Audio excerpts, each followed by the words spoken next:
This time around, we're going to have to give you a little bit of backstory on how Chinese real estate works. I've spoken about this a lot. So have you. I did this thing about ghost cities, so we're not going to go too much into that. What we're going to talk about is the house buying process. Behind us, what you see here is some footage that we shot. We shot this together in Huizhou, not very far away from your house. No, like 20 minutes. You can see all those kind of brown buildings in the background there are empty, okay? Those are recently completed apartments, okay? And they're investment apartments. Now, the reason why this particular area is so special is because it's about an hour's drive out of Shenzhen. Yeah. Shenzhen has the highest price in China when it comes to real estate per square meter or square foot or whatever you call it. It's ridiculous. Yeah. It's more expensive than buying like a beachfront property in I don't know, LA or something, right? I'm pretty sure. Look it up. I feel like it is. Depends. I know. If you buy downtown, maybe a condo. If you buy downtown Shenzhen, like in, I don't know, Futian district or something, it's ridiculous. Right. It's very expensive. It's more expensive than Hong Kong. Yeah. Which is dumb. Yeah. Because Hong Kong is about the same as America for per person GDP, and Shenzhen is dirt poor in comparison. As rich as you might think it is, Shenzhen is almost third world if you look at actual stats. Yeah, actual statistics. Yeah. Anyway, the fact of the matter is nobody can afford to buy in Shenzhen anymore. So when people want to speculate, because remember, they don't buy these houses to live in. They still work and live in Shenzhen. So they rent or whatever the case in Shenzhen.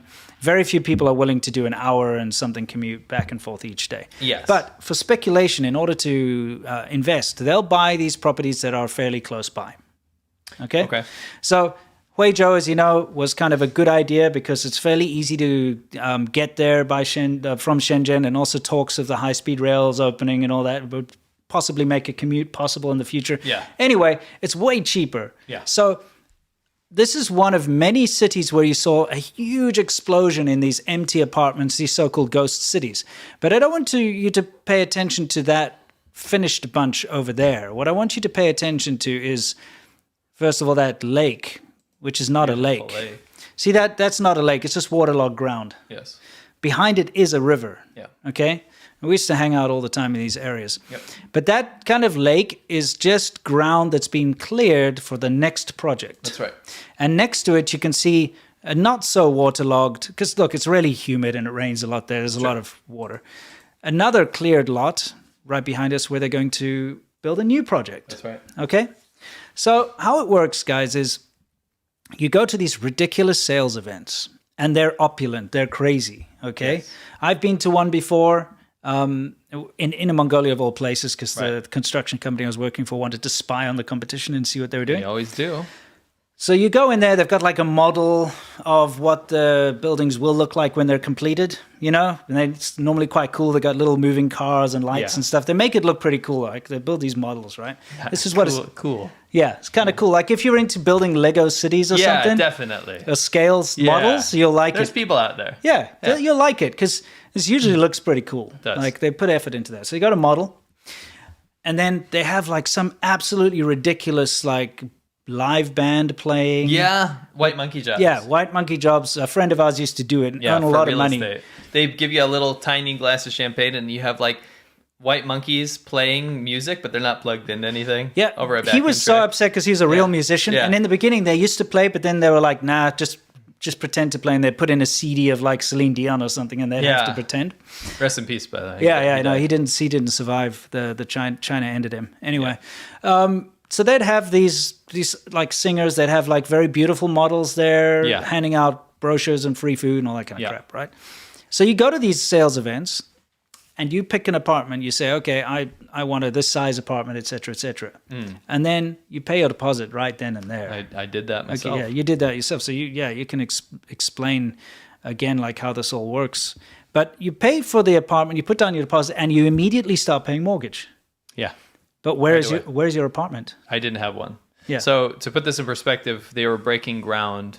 I saw a picture, not even a model of what it would look like. Right. And bought it. And I paid a mortgage, and I paid into it while it was being built. Yes. Not when I was inside. Yes. Yeah, that makes sense. By the way, it fell apart later. It was garbage. I mean, come on, like everything is garbage. Yeah, everything. I used to go up once a week, and we had an office and everything there. I remember. Yeah. And it was the build quality was just atrocious. Oh yeah, it was atrocious. And that's life in China these days. Yeah. Anyway, like take a look at this empty lot. This is what you're paying for. Yeah. Well, and sometimes it's not even cleared yet. It's still a field or something, right? Yeah. But this is what you're paying for.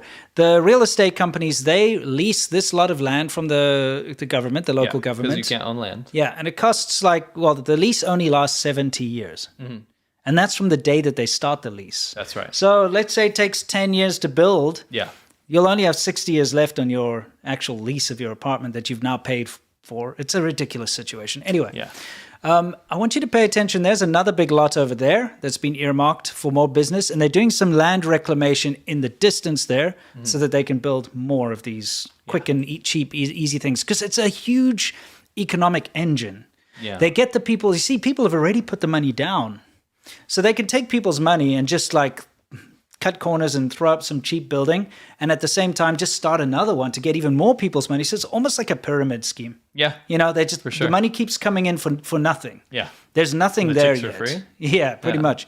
Anyway, if you take a look, those are some more completed buildings that are empty. Yep. Those are the cheap ones. Yeah. The ones that you see on the bottom left, those are the expensive Yeah, villas. they were like these kind of villas, but those were just junk. 3 years there. Did you show any of that footage? I didn't, but those are a wreck. Those are only 3 years old. Yeah. And some of them are not even done being built. Yeah. We did a whole video where we walked through there and we were just appalled. The whole thing was falling apart. Oh, it was. Anyway, if you look in the distance, you'll see cranes and construction equipment building more of these buildings over there, right?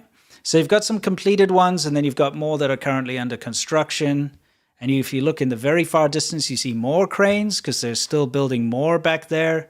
This and is of course, in 2018, right? Yeah, this is 2018. This has gotten crazier. Of course. This is the entire economic engine of China. Like a third of China's GDP is all about this nonsense, right? People buying and speculating. More cranes building more stuff.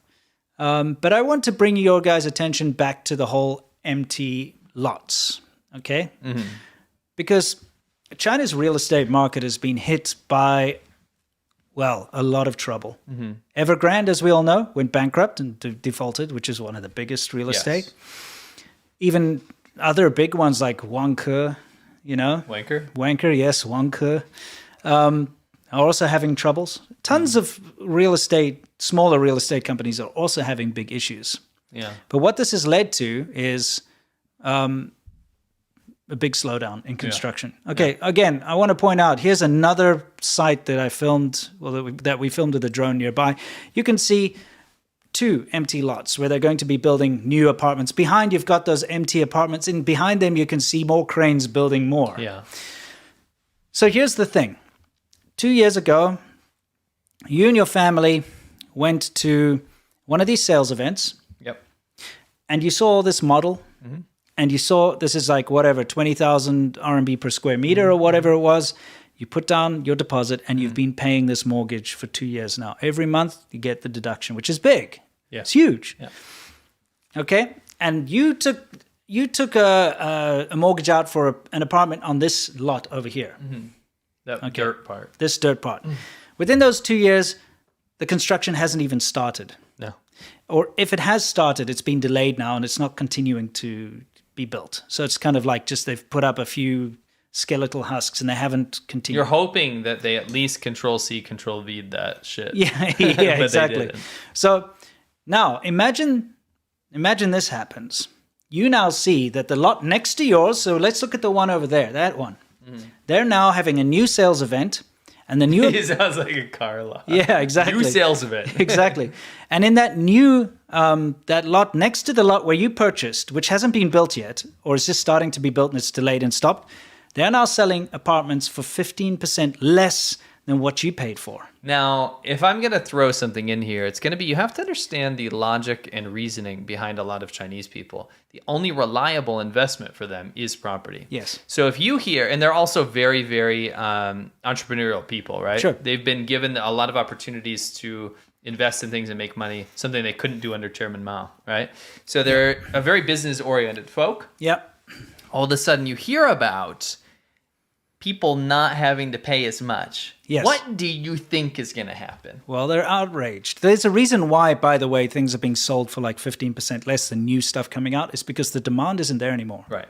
Because of the huge economic downturn that's happening right now. Yeah. So in order to try and sell units, they're lowering the prices. Yeah. So now the people in lot A over here who have already been paying for 2 years their mortgage, so they've already paid like... They don't have a house. Yeah, they don't own anything yet. No. Okay, it's just an idea. Right. But they've been paying for this idea for 2 years, find out that the one next door to them, which is exactly the same, it's not going to be better or worse, it's going to be the same outcome, is being sold for 15% less. Yeah. They're pissed. Yeah. They're like, Yeah. no way. No, not happening. So you know what they're all doing is they're starting to stop the payment of their mortgages. So again, I think you're doing a great job telling this. What I'll do is just throw in little cultural nuances here. In China, you wouldn't be able to go have a huge ass protest, right? You wouldn't be able to go out there and do that. You'll see inklings of that. You'll see little ones break out like you're seeing in Henan, right? But you won't see this throbbing mass of people going, take down the government, give us our money back, blah, blah, blah, on a huge, massive scale, right? Yeah. So what is the best way that they can protest? Well, just don't pay it. Yeah, don't pay it. And the government has never, ever, ever been prepared for something like that. No, this is the first time it's happened. So we started to hear a little bit of news about this last week where they were saying like maybe about 35 projects over 22 cities. Yeah. This has been happening. Well, guess what? The news has changed now. Now they're saying over 100 projects in 50 different cities, but it's actually not that. I've been speaking to people in China. It's more like 200 projects. In other words, 200 of these, because, there's one thing about people that buy these properties. You experienced it. My wife's experienced it. Anyone who's bought property. Everybody's buying property in that place, get together in like WeChat groups, and they all communicate because they all take care of like, any issues that might arise, and they talk about their investments and stuff, right? So when people stop paying, it's not one person that stops paying for one apartment. The whole group of people for that entire apartment complex will be like, no, we're not going to pay. Because if one person's not going to pay, we're not going to pay. Why are we paying for this? And the reason they're doing this is they're trying to force the hand of the real estate companies and the Chinese government to be like, okay, fine, we'll reduce the cost 15%, so you don't have to pay more than your neighbor. That's right. That's what they're trying to do. And they're also trying to force them to continue the projects because there's been no movement. Right. The punishments so far have been things like, of course, your credit score has been affected. So people that have done this and they don't pay the mortgage, they can't have credit cards anymore. It affects your social credit. Some people can't travel, that kind of thing. But they don't care at this point because, look, people are kind of stuck with COVID anyway. That's a good point. But I think it's also it's important to understand this is not like a little side project. This is a lot of people's full life investment that they've bet on dirt. Yes. And now that they're the only option they have is I have nothing to lose. Yeah. Why the hell not? Of course I'm not going to pay it. So some rough estimates on the amount that this could cost the Chinese economy or this whole thing is over $100 billion US. Yeah. And that's over 200 projects. That's incredibly conservative. That was the initial when they were still thinking there was only about 35, 40 projects that had been stalled, but we're looking at 200. It's not even in the small rural areas either. We're talking about some of these projects in Shenzhen and even Beijing. Yeah. Okay, where people are like, we're done. We're not paying. But it's had an even bigger knock-on effect because it's not only like, it's going to cause like 100 billion or whatever it is in bad debt, but it's also shaken confidence in banks and in the real estate market. And you know what that's done? It's affected the stock prices of those like industries. So now we're seeing stocks plummet when it comes to banks, people taking stocks in banks. Plummeting a lot, and some of the big banks as well, like the Agricultural Bank of China, these bigger institutions that are normally untouchable. We're seeing their stock prices plummet. And also real estate companies who also rely on a lot of stock investment, their stock prices are plummeting too. So it's having a massive knock-on effect. Yeah. So this has the potential out of anything to really create a huge dent in the Chinese economy. Yeah. Because if the Chinese government, even though they've now stepped in and they've tried to like assure people that they'll make sure the projects get finished and stuff, I mean, even if they do step in like that, now people realize that there's a way for them to effect change, so to speak, by doing this. Right? And they're not going to settle for anything other than what they demand, which is they want these projects finished. No.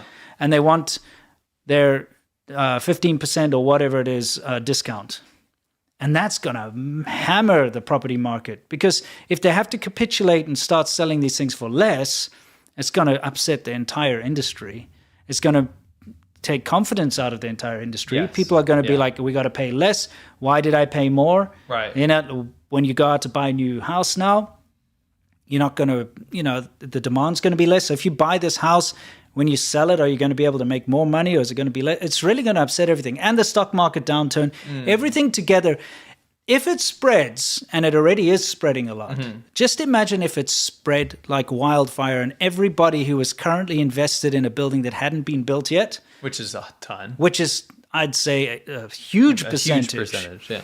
If they all decided we're not going to pay anymore, it would topple the entire industry. Oh, yeah. Because the entire real estate industry relies on this Ponzi scheme of getting money for dirt. Absolutely. Money for nothing.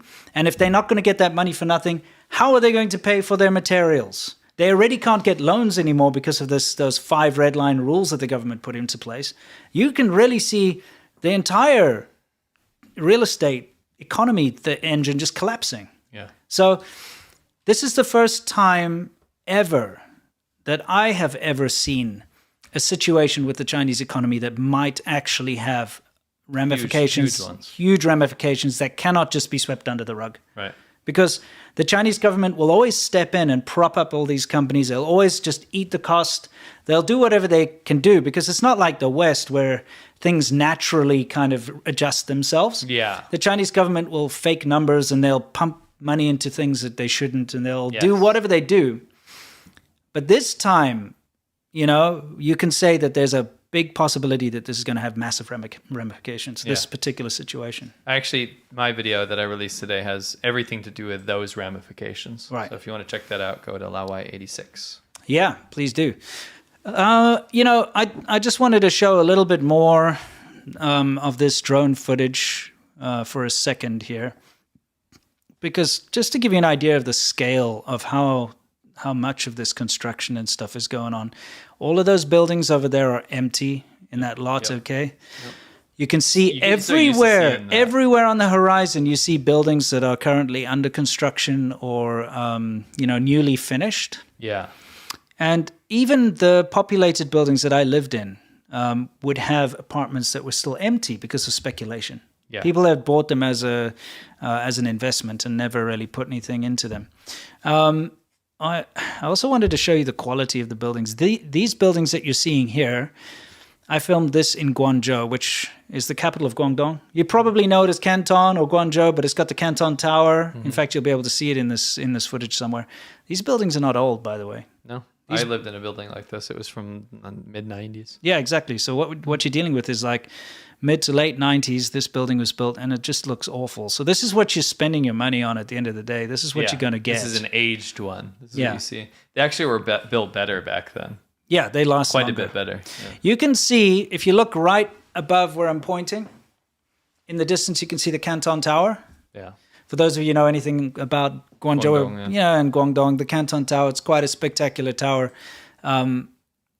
But it looks kind of crappy because this is, I'll be honest, what you see very often, this kind of weather, smog, pollution. 80%. Yeah, exactly. So when you see these beautiful brochures and, it's CCP profit. Yeah, exactly. You see the flashy lights. This is downtown Guangzhou, guys. Yeah.